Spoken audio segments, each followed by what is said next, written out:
15 del 1 al 8, el séptimo y último, la última declaración de Jesús en el yo soy.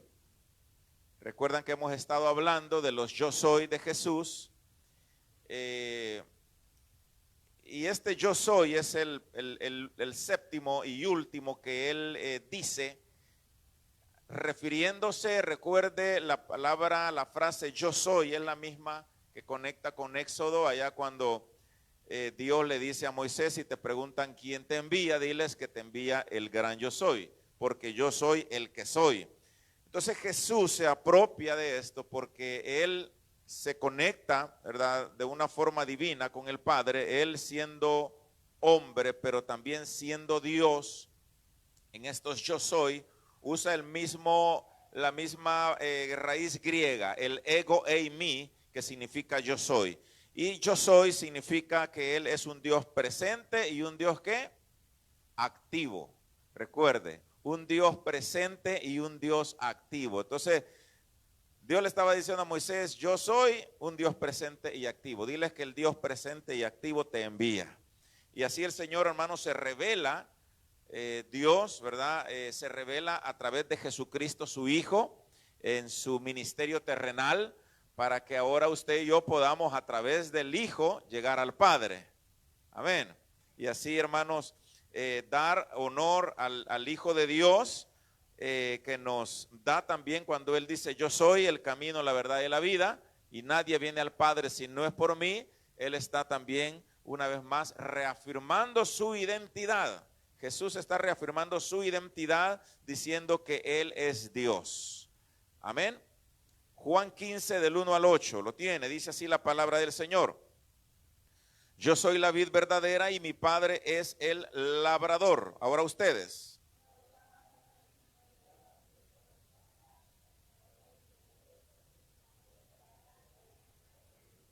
Ya vosotros estáis limpios por la palabra que os he dado.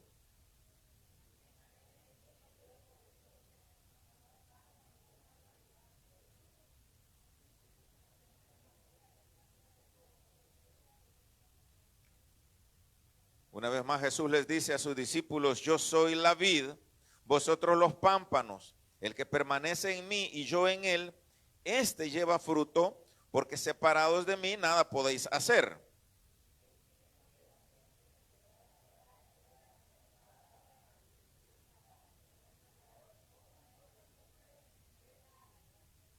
Si permanecéis en mí, mis palabras permanecen en vosotros, pedid todo lo que queráis y os será hecho.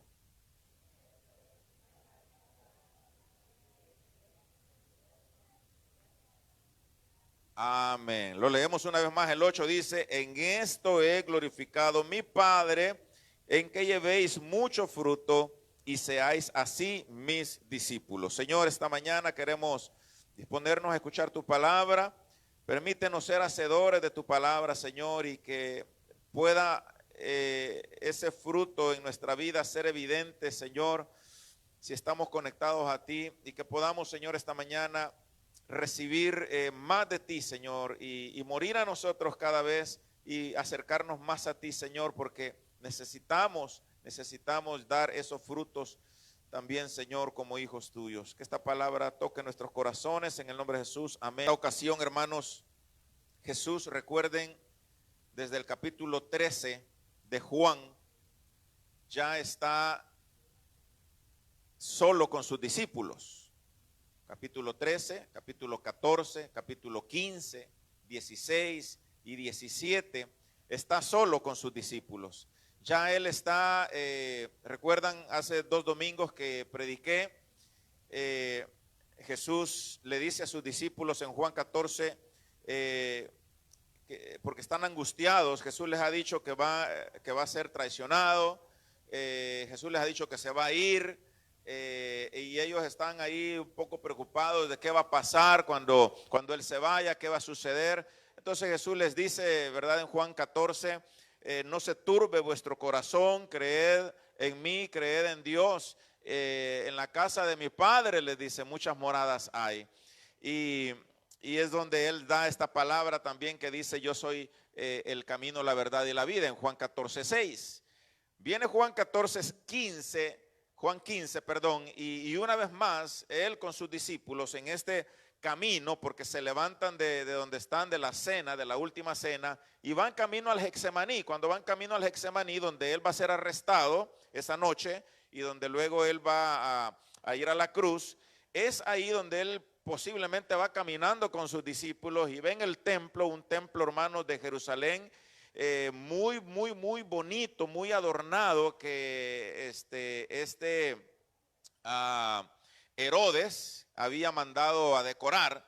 Recuerden que Herodes, hermanos, y los hijos de Herodes eran los reyes, digamos así, puestos por el mismo imperio romano.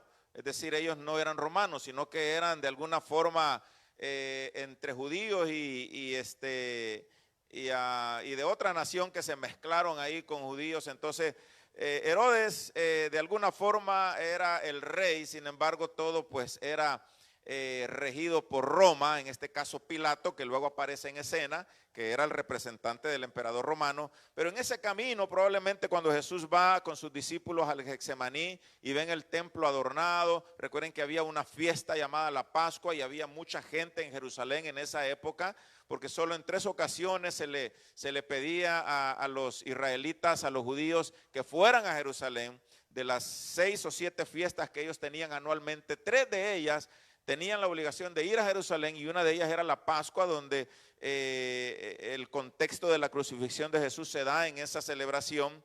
Y ahí Jesús suelta, hermanos, y se produce esta frase y este último yo soy de Jesús, cuando él dice: yo soy la vid verdadera y mi Padre es el labrador.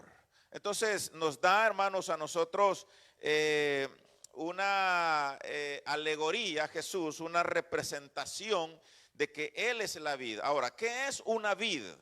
¿Qué era una vid? Usted y yo no estamos familiarizados con ese tema, con eso, porque el contexto, ¿verdad?, donde se da esto es un contexto donde la uva, ¿verdad?, era el fruto que de alguna forma ayudaba a la prosperidad, al negocio, a las fiestas. Era lo que se tomaba. Hoy tomamos Coca-Cola, Salvacola, Cola Champán, pero en aquel tiempo pues se tomaba un vino que no era un vino fermentado ni alcoholizado, sino un vino, ¿verdad?, rico, que no sé si lo hacen todavía, pero yo no me he atrevido a probar vino cuando fuimos allá a Portugal.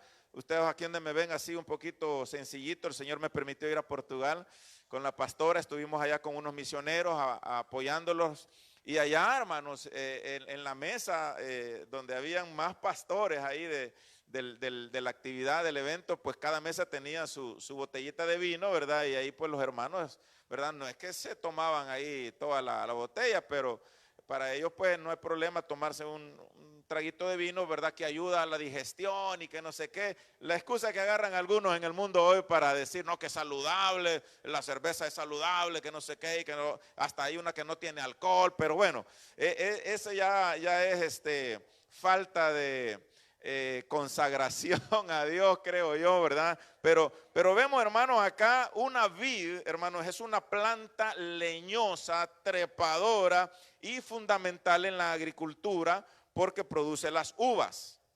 Esa es la vid, la que produce uvas.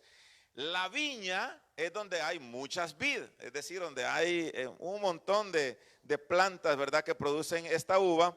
Y esta es la base, hermanos, de la industria vitivinícola. La palabra yo no la sabía, pero ayer que estaba ahí investigando, vitivinícola. Es decir, me imagino que es la industria que se dedica, ¿verdad?, a lo del vino y a todo eso. Donde la uva, ¿verdad?, es la que produce el vino. Y esta planta puede vivir más de 100 años. Ahora, Jesús se compara en esta alegoría, en este momento, ¿verdad?, en Juan 15, se compara a la vid, que es plantada, dice él, en la tierra, alimentada y podada por el Padre. Es decir, una viña, una vid, hermanos, hay que, al igual que todo árbol, toda planta se tiene que cuidar. Si no la cuidamos, ¿verdad? Se arruina. Y hay que tener cuidado porque algunas plantitas, pues sí, tiene que darles el sol, a otras no. Unas plantitas sí tienen que regarse todos los días, otras no, ¿verdad? Todo eso lo sabe mi esposa y creo que muchas de ustedes acá y algunos hermanos que se la llevan de jardineros, creo yo, pero lo importante acá, hermanos, es que Jesús se compara y dice, yo soy la vid, la verdadera vid, ¿verdad? La verdadera vid, y mi Padre es el que poda, el que cuida, el que abastece, el que da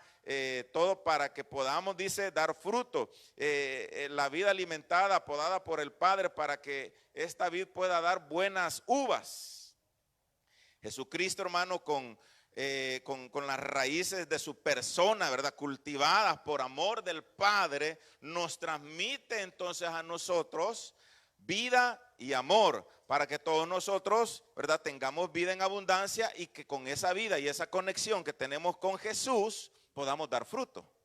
Él mismo lo dice acá donde leímos, separados de mí no pueden hacer nada. Y toda rama que no lleve fruto, ¿qué hacen con la rama, hermanos? Que no lleva fruto, con esa que se poda y ya no va a servir, se seca. Y cuando se seca, es echada al fuego. Ahora, esa también, hermano, es una alegoría de que una vez en la vid, siempre en la vid. No.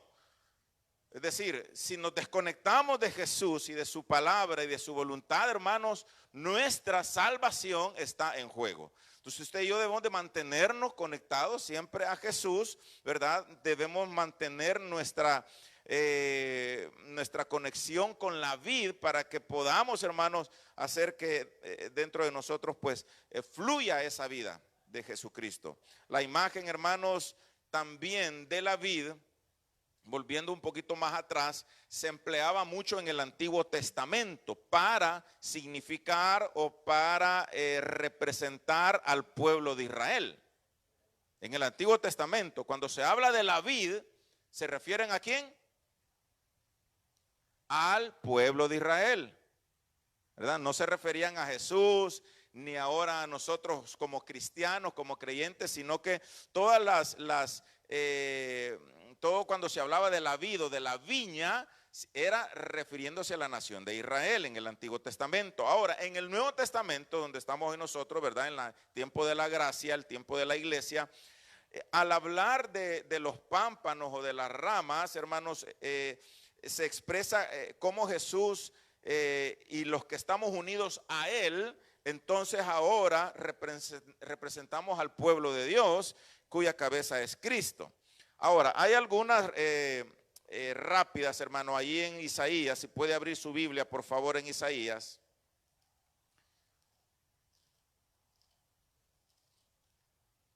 No sé si lo vamos a tener ahí, pero ahí está haciendo un esfuerzo el hermano Santiago, que le mandé hasta hoy en la mañana las notas.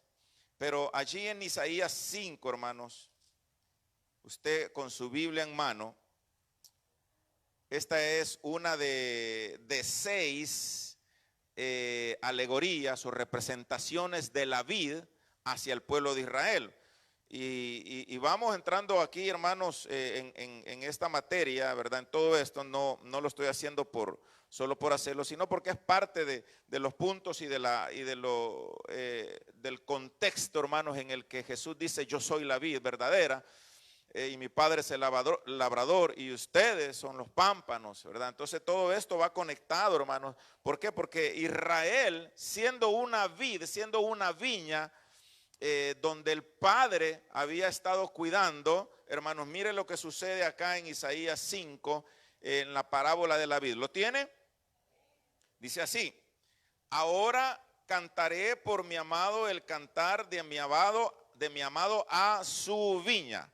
Tenía mi amado una viña en una ladera fértil. La había cercado y despedregado y plantado de vides escogidas. Hasta las escogió, mire, había edificado en medio de ella una torre y había hecho también en ella un lagar y esperaba que diera ¿qué? Uvas buenas. ¿Pero qué dio? Uvas silvestres. Ahora pues, vecinos de Jerusalén y varones de Judá, juzgad entre mí y mi viña. ¿Qué más se podía hacer a mi viña que yo no haya hecho en ella? ¿Cómo esperando yo que diera uvas buenas, ha dado uvas silvestres? Os mostraré pues ahora lo que haré yo a mi viña.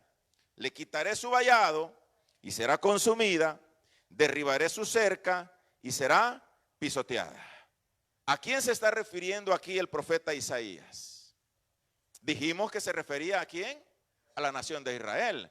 ¿Cómo le está llamando? Primero dice, mi amado plantó una viña, la cuidó, le quitó las piedras, escogió vides, la hizo hermosa, bonita, y se esperaba que con todo este cuidado diera buenas uvas. ¿Pero qué dio? Uvas silvestres. ¿Y qué es la uva silvestre, hermano? Las uvas silvestres crecen solas, pero su olor, hermanos, es nocivo, es ácida y venenosa en la mayoría de los casos, e inútil. Así le está llamando el profeta Isaías a la nación de Israel. ¿Cómo los cuidó el Señor? ¿Cómo los sustentó Dios? ¿Cómo los guardó de las otras naciones? ¿Cómo los entró y los introdujo a la tierra prometida? ¿Para qué? Para que no dieran fruto y dieran uvas silvestres venenosas. Y le dice, ¿verdad? Acá, ahora voy a quitarte la protección que tenés. Voy a entregarte, le dice, ¿verdad? Aquí en el versículo 5, haré yo a mi viña, le quitaré su vallado y será consumida, derribaré su cerca y será pisoteada. Está dando, hermanos, una palabra de juicio que se cumple unos años después, cuando la nación babilónica fue y sitió y conquistó y destruyó toda la tierra de Jerusalén. Y destruyeron el templo, que luego pues fue una vez más levantado, ya en el tiempo de Nehemías, ¿verdad? De alguna forma u otra se restableció un poquito para luego llegar al tiempo de Jesús. Entonces, hermanos, ¿de qué sirvió tanto cuidado a Israel? ¿De qué le sirvió a Israel ser la viña escogida si luego en las otras ocasiones, por ejemplo, me llama la atención Jeremías 2:21? No lo vamos a leer, pero en las 5 o 6 representaciones de la vid en el Antiguo Testamento, hermano, hay una viña restaurada en Isaías 27, en el Salmos 80 hay una vid la vid de Egipto, como el Señor lo sacó de Egipto, representando, ¿verdad? Toda la alegoría y el simbolismo. En Jeremías 2:21, hermano, cuando lo leí, me recordé un poco de la vid escogida, que lastimosamente Jeremías la compara a la nación de Israel como una ramera, porque se dio, hermanos, a la idolatría de otras naciones. Así la trató Jeremías a la nación de Israel por revelación de Dios. No era que Jeremías estuviera enojado o quisiera ofender a la nación entera, sino que le decía, ustedes se han vuelto una ramera, ustedes han fornicado, ustedes han hecho esto y ahora ya no son una viña escogida de la que yo cuidé y sustenté. Ezequiel 15, 16, 17, mire, la vid inútil. Y en Oseas 10, hermanos, la viña idólatra. Entonces, por el tiempo no vamos a leer todo esto, pero el punto es, hermanos, la representación y luego el contexto del por qué Jesús dice, yo soy la vid verdadera. Entonces, Isaías, hermanos, y los otros profetas anunciaron también este juicio sobre la viña, donde se les retira la protección, el abandono y la sequía. ¿Por qué, hermanos? Porque cuando usted y yo nos desconectamos de Dios y de su presencia, y nos desconectamos de su voluntad, y hacemos lo que nosotros queremos, y se nos olvida que hay un Dios al que debemos de servir y consagrarnos, entonces cuando viene la prueba, cuando vienen las dificultades, en lugar de buscar más a Dios, nos enojamos con Dios. Y en lugar de decir, mea culpa, la culpa es mía, para que vean que puedo un poquito de latín. Culpamos a Dios, culpamos a la iglesia, culpamos al pastor, no, a mí no.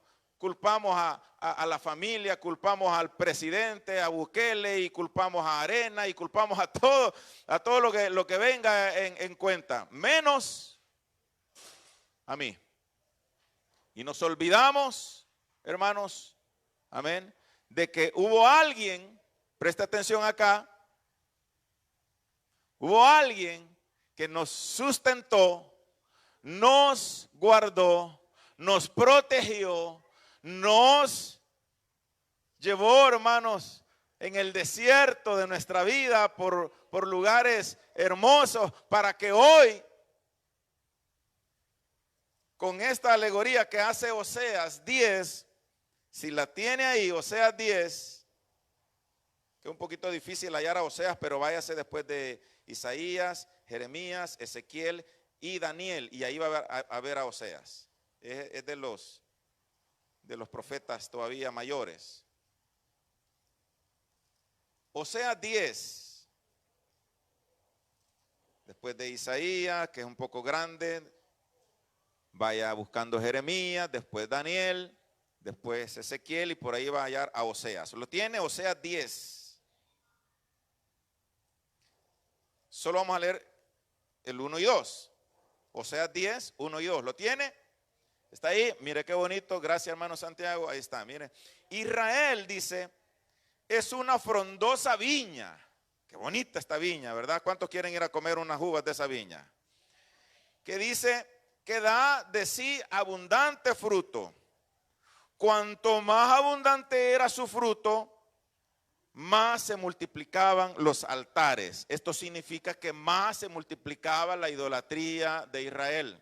Porque los altares, hermanos, en el Antiguo Testamento no debían de existir. Solo había un lugar donde se tenía que ir a dar adoración, que era Jerusalén. Cuando mayor era la bondad de su tierra, mejor hacía sus ídolos. Más bonitos los ídolos que hacía. Su corazón está dividido. Ahora, serán hallados culpables. Jehová demolerá sus altares y destruirá sus ídolos. Una vez más. Y así se va repitiendo ese ciclo triste de la nación de Israel, donde es hallada infiel, donde es sustentada, pero mira aquí qué triste, que entre más prosperaba, después de andar en el desierto y de haber sido esclavos en Egipto, van a la tierra prometida, y entre más prosperaron, en lugar de darle gloria y honra a Dios, se dedicaron a la idolatría. Porque entre más prosperaban, más participaban de la idolatría. Es decir, hermanos, que la prosperidad económica de muchos, lastimosamente, no siempre es una bendición, sino que es una maldición a veces. El amor al dinero, ¿verdad? Es la raíz de todos los males. No es el dinero la raíz de los males, sino el amor al dinero. Y cuando la prosperidad, hermanos, en nuestra vida, lastimosamente en muchos, ha avanzado, hemos crecido económicamente, en lugar de darle honra y gloria a Dios, más nos alejamos de Dios. Por eso a veces Dios no nos da. Por eso, hermanos, el trabajo que usted está pidiendo no se lo da el Señor. ¿Por qué? Porque sabe que le va a hacer tropiezo y se va a perder. No porque Dios sea malo, no porque Dios no pueda hacerlo. Por eso Dios no le da carros, no le da casas, no le da esto y lo otro. ¿Por qué? Porque se va a olvidar de Dios. Ahora, en algún momento su astucia, ¿cómo se llama? Sus buenas acciones ahí y lo que usted va a hacer, su emprendimiento va a crecer y usted va a llegar a tener más. Hermano, qué bueno es el Señor. Amén. Porque hay que hacerlo, hay que buscar cómo crecer. Yo, hermano, lo felicito a aquellos que tienen un emprendimiento, a aquellos que están buscando un emprendimiento. Es que estar en escasez también es triste. Es terrible no tener nada, querer comprar ahí, ¿verdad? Algo y no tener para comprar lo que sea necesario, hermano. Pero es esta prosperidad, hermanos, no debe de alejarnos de Dios. Amén. No debemos de ser como esa viña, ¿verdad? Que se aleja de Dios y que es comparada con una viña inútil. Porque aquí, hermanos, usted y yo no somos inútiles. Somos inútiles cuando solo hacemos lo que se nos pide, dice su palabra. Siervo inútil soy porque solo hice lo que se me pidió. Imagínese dónde queda aquel que ni siquiera hace lo que se le pide. Si el que hace por lo menos lo que se le pidió, por lo menos hice lo que Dios me pidió, siervo inútil soy. Pero Dios no nos ve así, hermanos. Él dice, buen hecho, siervo fiel. En lo poco fuiste fiel, en lo mucho te pondré. Porque la salvación tampoco depende, hermanos, de lo que hagamos, de lo que avancemos, sino que la salvación depende solo de Dios, del sacrificio de Jesucristo en la cruz del Calvario. Ahora, usted y yo, entonces debemos de mantenernos conectados a Jesús. ¿Para qué? Para que demos buen fruto, para que no nos sequemos y seamos echados al fuego.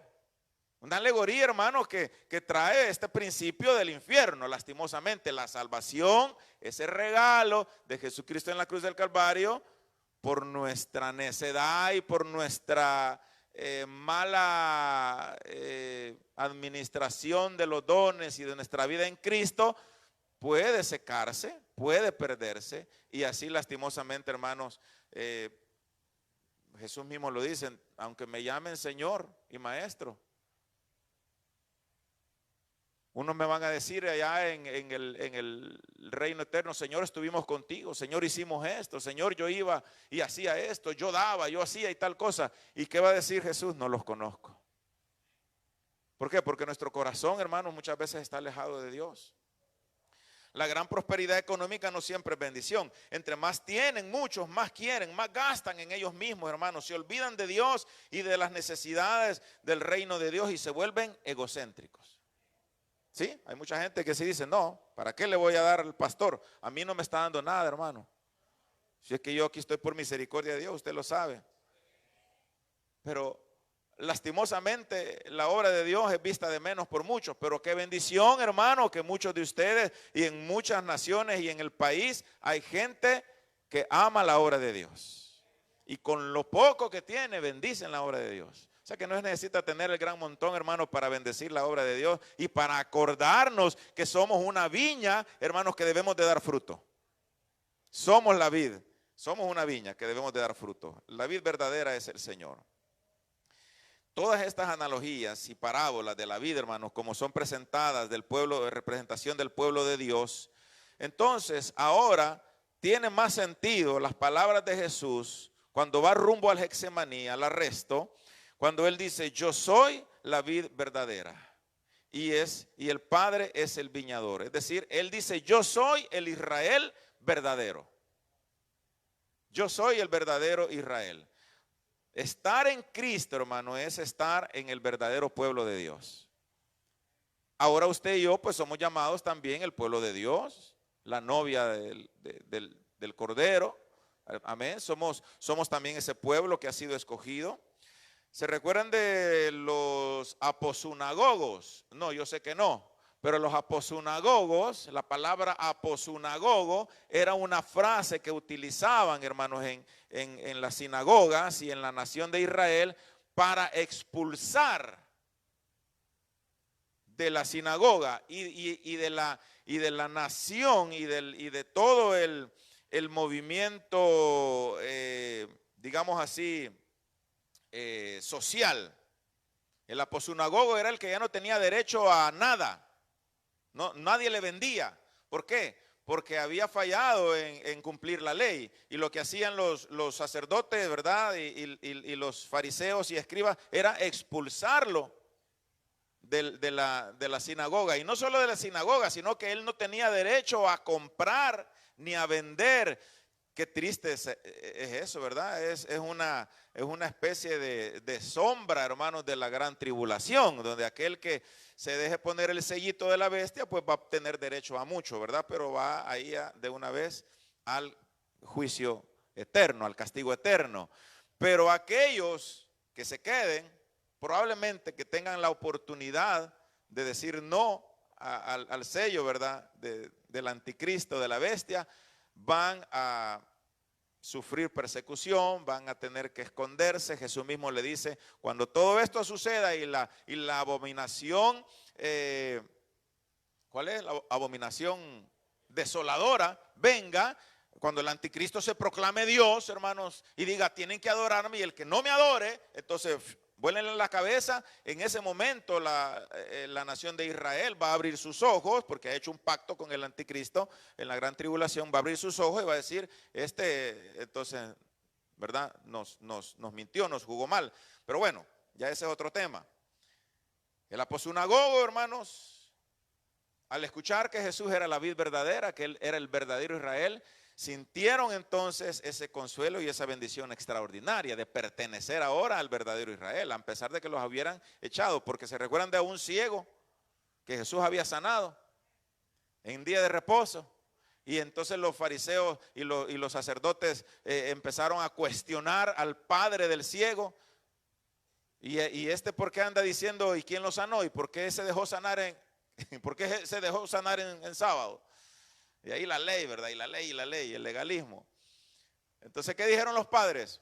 Él ya tiene edad, pregúntenle a él. ¿Por qué? Porque tenían miedo de decir que Jesús lo había sanado y de que Jesús, ¿verdad?, era el maestro y hasta el Mesías. Tenían miedo de decir porque los iban a expulsar. Pero a este pobre cieguito sí lo expulsaron. Bueno, ya no era ciego, ya había recibido la vista. Entonces la Biblia dice, ¿se recuerdan que leímos que decía? Y lo expulsaron de la sinagoga. O sea, no es que ya no tenía derecho de ir a la sinagoga, sino que lo expulsaron de toda cuestión social y civil. Para nosotros, hermanos, al saber que Jesús es la vid verdadera, hay 4 cosas, hermanos, que debemos de entender. La primera es que Él nos pide permanecer en Él. Él es la vid verdadera. Ahora, ¿qué tenemos que hacer nosotros? Al darnos cuenta de que Él es la vid verdadera, debemos de permanecer en Él. Ahora, la responsabilidad de permanecer en Cristo recae sobre el creyente. Ahí, usted y yo tenemos esa responsabilidad como creyentes de permanecer en Él.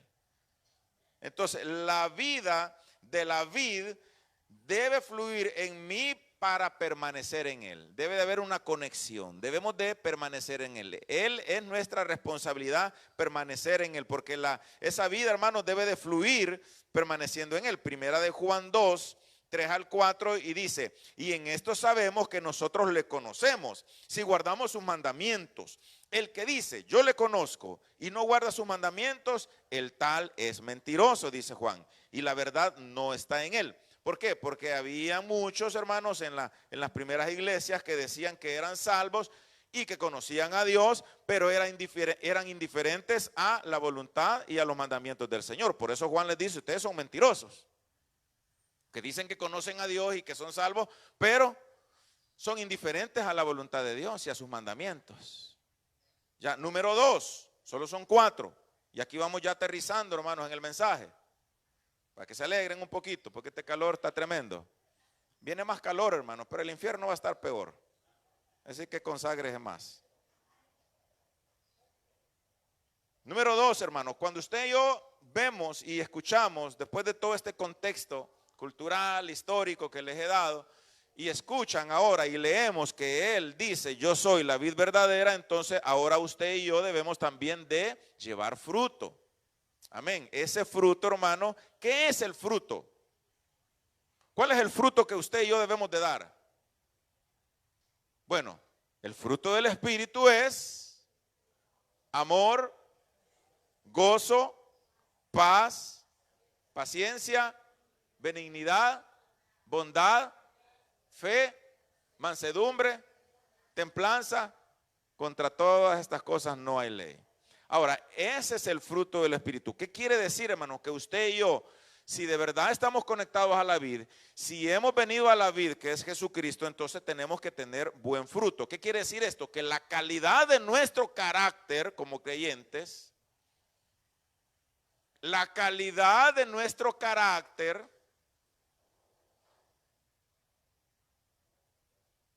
el carácter de Cristo, hermano. Y es que el carácter, hermano, sí que nos juega sucio, ¿verdad? Y yo soy el primero.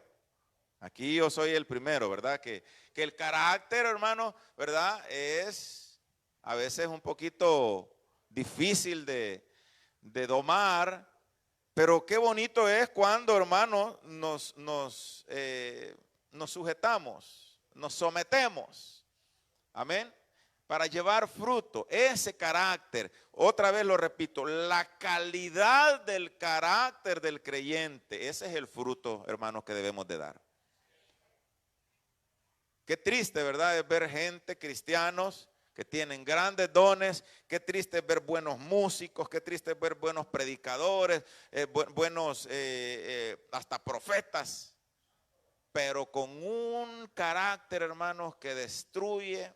Nomás usted se acerca a ellos. No hay frutos.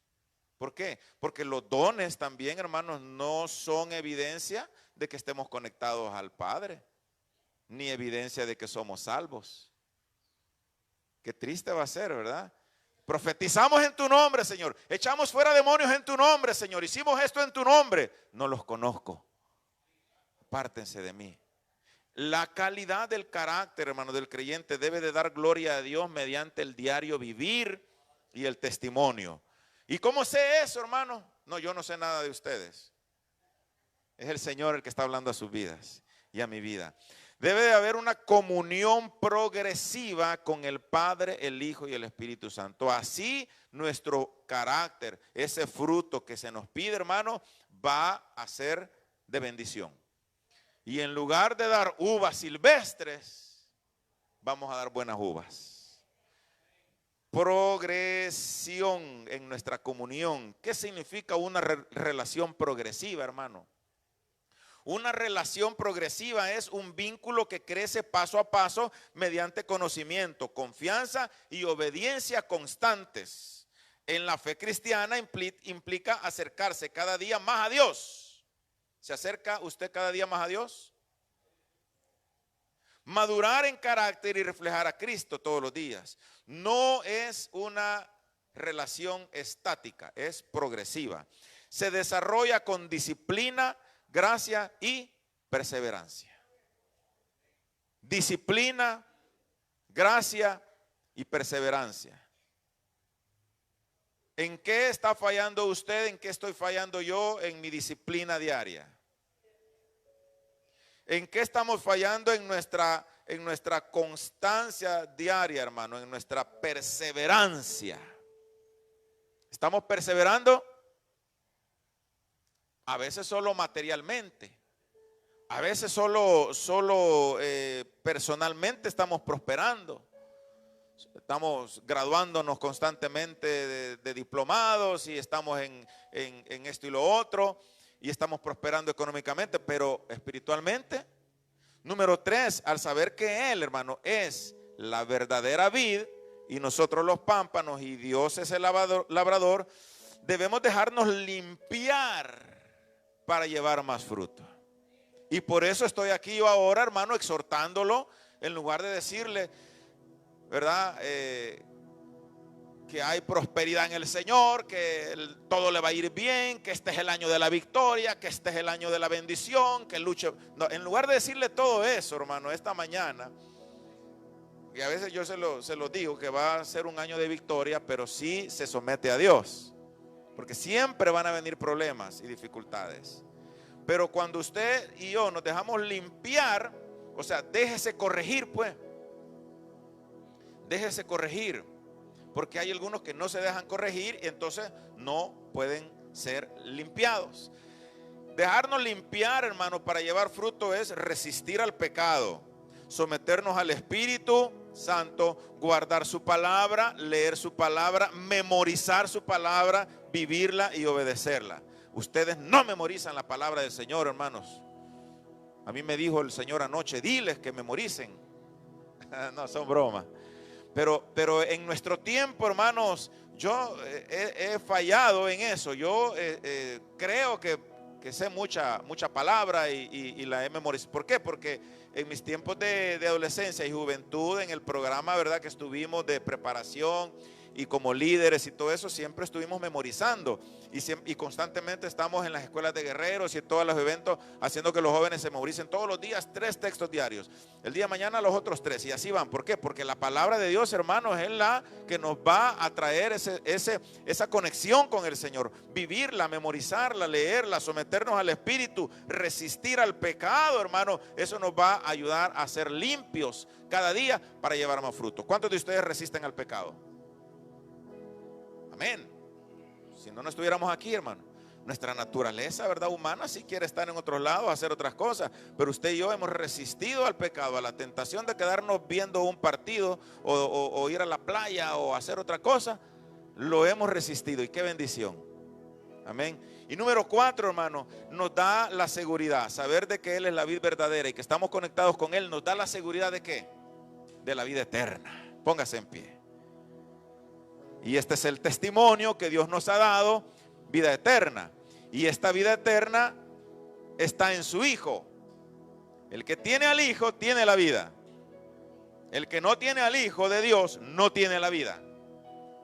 Estas cosas os he escrito a vosotros que creéis en el nombre del Hijo de Dios, para que sepáis que tenéis vida eterna. Créalo, hermano. Usted y yo tenemos vida eterna. Amén. ¿Por qué? Porque hemos creído en el Hijo de Dios. Y acuérdese que creer no es algo de hace 2 años, hace 5 años. Esa palabra creer lleva también una acción constante, una acción diaria. La esperanza futura, hermano, la esperanza de la vida eterna, la cual Dios, que no miente, Tito 1:2 dice, prometió desde antes del principio de los siglos, para que justificados por lo que hacemos y por las buenas obras, no, justificados por su gracia, viniésemos a ser herederos conforme a la esperanza de la vida eterna. Usted y yo somos herederos. ¿Y qué hemos hecho para recibir la herencia de la salvación y el reino celestial? Nada, hermano. Solo nos hemos hecho hijos de Dios como el hijo, como el cipote que tiene derecho, ¿verdad? Y si me muero, ahí le queda la casa, el cipote, pues mi modo. No hizo nada, pero solo por ser hijo se la ganó. Así hemos llegado a Cristo, a Dios nosotros, hermano. Por medio de Cristo hemos adquirido esa herencia de la salvación. Entonces, hermano, usted y yo, no seamos un Israel que fue llamado a dar fruto y falló. La vid verdadera cumplió el propósito del verdadero Israel y ese fue Jesucristo. Abrió el camino de vida para todas las naciones. Ahora todo creyente, porque es que los israelitas, los judíos eran tremendos, hermano.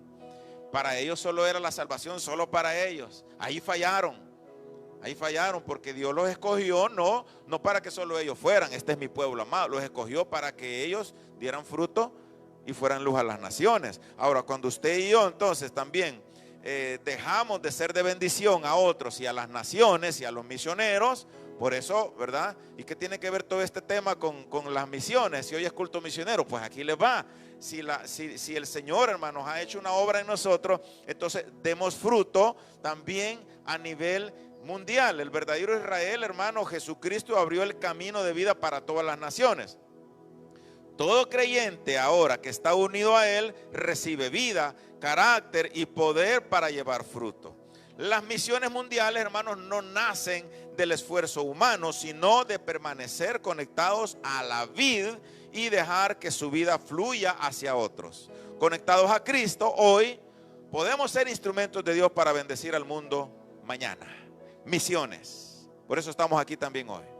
Por eso hemos orado por los misioneros. Por eso vamos a recoger una ofrenda, hermanos, para los misioneros. Estamos apoyando 5 familias misioneras. Y seguimos y queremos apoyar más. Y les hemos dado ofrenda. Yo no sé de dónde ha sacado el Ministerio de Misiones para dar tanta ofrenda. Y el jueves vienen otros misioneros, hermana Kela. Pero ya está la ofrenda de ellos, no se preocupen. Ellos son los líderes de Castillo del Rey y de misioneritas en Cuba. y les dieron visa. Y estuvieron aquí en el evento que hicimos, ¿verdad? Desde el 22 de enero, en la invasión mundial y la cumbre mundial, donde tuvimos aquí brasileños, italianos, colombianos que estuvieron aquí, anduvimos trabajando con ellos. Les dieron visa a ellos y vinieron, hermanos, a El Salvador y estuvieron aquí. Y el jueves los vamos a tener aquí como broche de oro, ¿verdad? Cierre, ¿por qué? Porque el viernes ellos regresan a Cuba a seguir trabajando allá en Cuba, hermanos, evangelizando y discipulando en como ellos pueden, porque ahí hay muchas restricciones. Si usted no lo sabía, hay muchas restricciones. Pero, hermano, usted y yo, cierro aquí con una exhortación más. ¿Para qué entonces lo ha sustentado Dios a usted? ¿Para qué le ha dado la salvación el Señor a usted por medio de Jesucristo? ¿Para que produzca uvas silvestres o para que dé fruto? ¿Para qué tiene hijos? ¿Para qué le ha dado Dios hijos? ¿Para qué le pedimos a Dios que cuide de nuestros hijos? ¿Por qué están a veces escribiéndome algunos amigos? Porque usted sabe que como líderes de Castillo del Rey en el país hay muchos jóvenes, ¿verdad? Y me dicen, ¿usted puede presentar a mi bebé en la iglesia? Bueno, venite a los cultos y lo presentamos. Pero solo quieren venir y presentarlo e irse. No, tampoco es así. Hay un compromiso, hay un sometimiento. Entonces, ¿para qué hacemos que nuestros hijos vengan al altar y presentarlos a Dios? ¿Para luego negárselos a Dios? ¿Para luego formarlos y que luego sean la futura alcancía que me va a sacar de las crisis? No, nuestros hijos no son una alcancía para nuestro futuro. Nuestros hijos son herencia de Jehová. Y debemos de criarlos, hermanos, para que le sirvan a Dios, para que den fruto para Dios y para las naciones y que sean bendición para otros, para que le den la gloria al Señor. Entonces, hermanos, ¿para qué le pide usted a Dios que lo prospere y le dé esto y le dé lo otro? ¿Y para qué usted se esfuerza si no va a servir al Señor y no va a ayudar a la obra de Dios? ¿De qué le va a servir tanta prosperidad, hermano? Si cuando nos vayamos para el cielo no nos vamos a llevar nada. Qué bendición que por lo menos, hermanos, nos vamos a ir, ¿verdad? Raspaditos, pero nos vamos a ir al cielo con el Señor si nos mantenemos firmes y conectados a Él, porque hay que permanecer conectados a Él, porque si no nos vamos a secar y vamos a ser echados al fuego. Tenemos que permanecer en Él. Es nuestra responsabilidad permanecer conectados a Él. Estamos resistiendo al pecado, hermano. Hay cosas en nuestra vida que debemos de eliminar. Resistamos al pecado, hermano. Tenemos comunión y relación progresiva con el Espíritu Santo. ¿Va creciendo esa relación con el Señor, hermano? ¿O vamos siendo más cómodos en nuestra relación y en nuestras disciplinas espirituales? No, tenemos que ir cada día creciendo más en nuestra relación con el Señor. Cada día leer un poquito más la Biblia, cada día orar un poquito más, cada día venirse más al culto, hermano. Aunque le digan que usted es que usted ahí le lavaron el cerebro, que usted a ver, no, hermano, le digan lo que le digan, usted tiene que estar aquí en la iglesia. Esto lo va a ayudar a conectarse más con Dios. En la casa, hermano, se va a enfriar, se va a secar, va a empezar a ver solo para usted, y no le va a importar la necesidad que hay en las naciones, en los misioneros, en el mundo, aquí en nuestro país. Esa relación progresiva. ¿Alimenta usted más su vida carnal que su vida espiritual? ¿Le pone más atención a sus necesidades personales y futuras que a la vida espiritual suya y de su familia? Estamos más preocupados por lo material que por lo espiritual. Nos preocupa más cómo van nuestros hijos, y es bueno que saquen buenas notas, que cómo le va en la iglesia, que si fue al campamento, que si fue a la actividad evangelística, que si fue a la reunión. Nos interesan más muchas otras cosas. Qué triste es cuando la balanza se inclina más, hermanos, a favor de lo material. Cierra sus ojos entonces, que el Señor nos ayude. No estoy aquí para criticarlos, sino para exhortarlos, para que el Señor, hermano, abra sus ojos y para que usted reaccione antes que sea tarde. Prioridades. El Señor es la prioridad de nuestra vida, hermanos. Así que cualquier cosa que usted sabe que no está bien, pídale al Señor que la elimine. Señor, queremos que tu Espíritu Santo nos gobierne, nos llene. pida, hermano, la llenura del Espíritu Santo, porque es el fruto del Espíritu Santo el que lo va a mantener a usted teniendo dominio propio, hermano, dominio propio. El que lo va a ayudar a usted a ser paciente, a tener ese amor, esa bondad. El que va a dar ese fruto es el Espíritu Santo en usted. Cuando se someta, cuando nos sometamos más, hermanos, cuando sometamos más esta carne, porque la carne no desea las cosas del Espíritu. Pero bendito sea Dios, hermano, que usted y yo no vamos a caer en la tentación. Pídele al Señor ahí. Jesús le dijo a sus discípulos: cuando oren, oren así y oren para que no entren en tentación. Cuando caemos en una tentación es porque no hemos orado, hermano. Ayuda a nuestros hijos, Señor. Líbralos de la tentación. Dígale: libra de la tentación a mis hijos, a mis nietos. Rompa relaciones que ellos están teniendo con amigos, amigas que los están desviando. Aunque les duela, aunque sufran, pero sé que tú los vas a sustentar. Sé que tú los vas a consolar. Elimina, Señor, de nuestra vida toda adicción. Rompa cadenas en el nombre de Jesús. Que pongamos delante de ti, Señor, nuestras faltas. Que no nos avergoncemos de ti, Señor.